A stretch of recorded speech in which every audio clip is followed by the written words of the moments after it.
देखिए, उनको ये मालूम है कि पाकिस्तान में दुआएं की जा रही हैं? उनको कोई विशेष सूचना है कि पाकिस्तान में दुआएं की जा रही हैं? और जब जब पाकिस्तान ने हाथ बढ़ाया है उनकी ओर, और जब जब वो शॉल लेकर गए थे नवाज शरीफ साहब के घर पे बिना बुलाए, बिना किसी न्योते के, बिना वीज़ा के, जब वो उनके घर गए थे और उनकी माता जी का उन्होंने सम्मान किया था, एक शॉल ले गए थे दिल्ली से या जहाँ से भी, तो उस सब का क्या हुआ? वो किसका रिश्ता था? किसके साथ संबंध थे? तो ये बातें, मुझे लगता ये है कि ये बातें तब करी जाती हैं जब कहने को कुछ बचता नहीं है। अगर ये सरकार 10 साल सरकार रही है, अगर इस सरकार ने वो काम किए होते जिसका ये समय समय पर बखान करते हैं, तो वो काम इतने होते गिनाने को कि और किसी बात के लिए समय ही नहीं मिलता। अब ले लीजिए, इनके दो तीन इनके मुख्य मुद्दे जो हैं वो ले लेते हैं। एक मुख्य मुद्दा ये था इन्होंने कि ये कहा था कि ये मुस्लिम लीग का मैनिफेस्टो लगता है।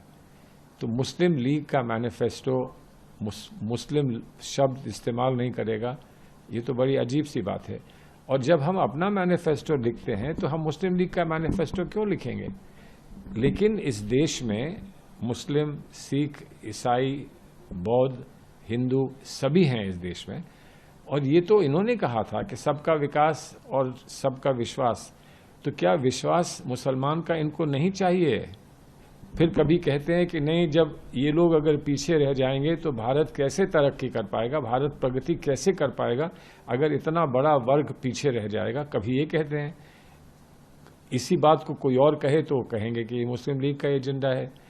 और फिर आगे, अब तो हमारे सामने एक बड़ी समस्या आ गई है ना। अभी तक तो लोकतांत्रिक चुनाव इस देश में उन लोगों के बीच में होता था जो सब लोगों के समान होते थे। पढ़ा लिखा कोई ज़्यादा हो सकता है, समझदारी किसी में ज़्यादा हो सकती है, किसी में क्षमता ज़्यादा हो सकती है, लेकिन एक मनुष्य के सामने खड़े होकर चुनाव लड़ता था। अब तो हमारे लिए एक बड़ी विडंबना है कि कोई सामने आकर ये कह रहा है कि मैं मनुष्य हूँ ही नहीं, मेरा तो किसी माँ की कोख से मेरा जन्म नहीं हुआ है, मैं तो बायोलॉजिकल हूँ ही नहीं। तो अब ये बात कोई कहे तो उसका हम जवाब क्या देंगे?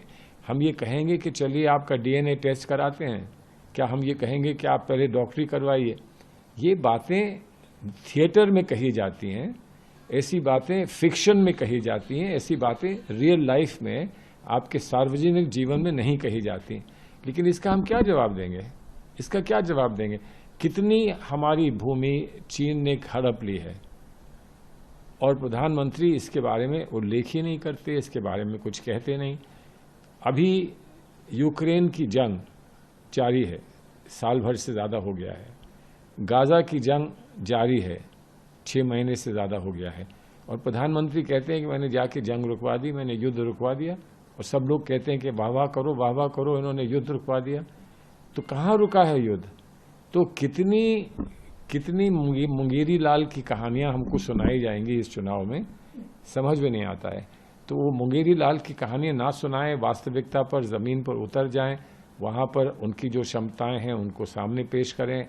हम अपनी क्षमताओं को या अपनी जो भी हमारी सोच है उसको हम पेश करें, और उसके बाद लोकतांत्रिक चुनाव में जो अच्छा समझा जाए, जनता जिसको स्वीकार करे, वो जीत जाए। जी भारत।